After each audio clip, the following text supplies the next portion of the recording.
Soyez libre ou pas, ça sera après 8h10. Pour l'instant, c'est la drôle d'époque. Bonjour Philippe David. Bonjour Maxime Liédo. Philippe, drôle d'époque, ça c'est sûr. Notamment quand vous souhaitez nous parler de la justice qui se plaint de la surcharge de travail et du manque de moyens, ça c'est sûr.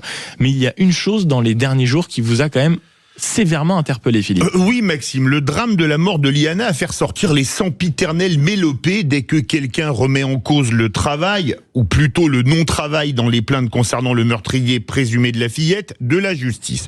Manque de moyens, surcharge de travail, avec le nombre de dossiers à gérer, manque d'effectifs et tutti quanti. Mais une affaire est ressortie à l'autre bout de la France qui m'a poussé à m'interroger sur ces problématiques répétées à l'envi. Mais vous parlez de quelle affaire, Philippe ? Alors, une banale affaire de vol à l'arraché à Canteleu, en banlieue de Rouen, donc bien loin de Fleurance. Une affaire qui n'a rien à voir, mais qui en dit long sur le pourquoi du nombre de dossiers et la surcharge de travail des magistrats. Écoutez bien ça. Le 9 avril dernier, une femme se fait agresser en retirant de l'argent à un distributeur automatique de billets. Le voyou la fait tomber par terre et lui arrache l'argent. Mauvaise pioche, car un homme courageux intervient, immobilise l'agresseur et lui reprend la somme volée.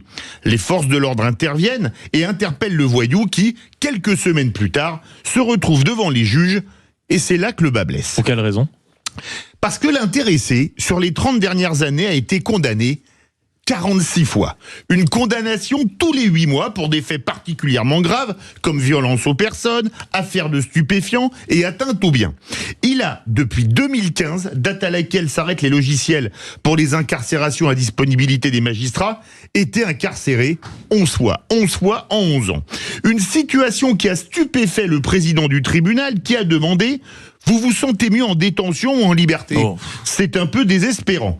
Un prévenu capable de tout, puisqu'il a osé déclarer au président qu'il n'avait aucun souvenir des faits, et ça ne me ressemble pas du tout, j'ai été choqué de me voir sur les images de vidéosurveillance. Ne riez pas.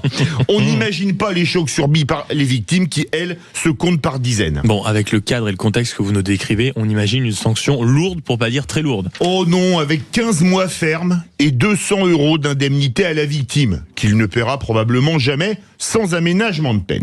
Mais une question se pose. Si cet individu avait purgé l'ensemble de ses peines sans remise de peine, sans bracelet électronique, aurait-il autant récidivé ? Bien évidemment que non, car on ne récidive pas derrière les barreaux. Ceux qui pleurent sur le manque de moyens et le trop grand nombre de dossiers ont un moyen pour faire baisser drastiquement le nombre de dossiers. Sanctionner toujours durement et encore plus durement en cas de récidive.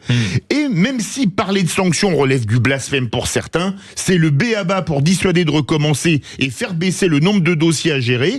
C'est peut-être pas politiquement correct, mais c'est la stricte vérité. Dans le cas de la personne dont on vient de parler, elle en est à sa 47e condamnation, en attendant la 48e, la 49e et la 50e quand il sortira.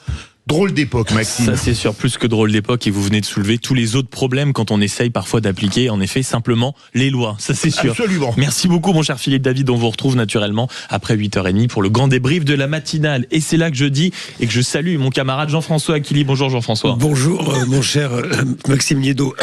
Camarade, c'est le bon mot ce matin. Hein. Oui.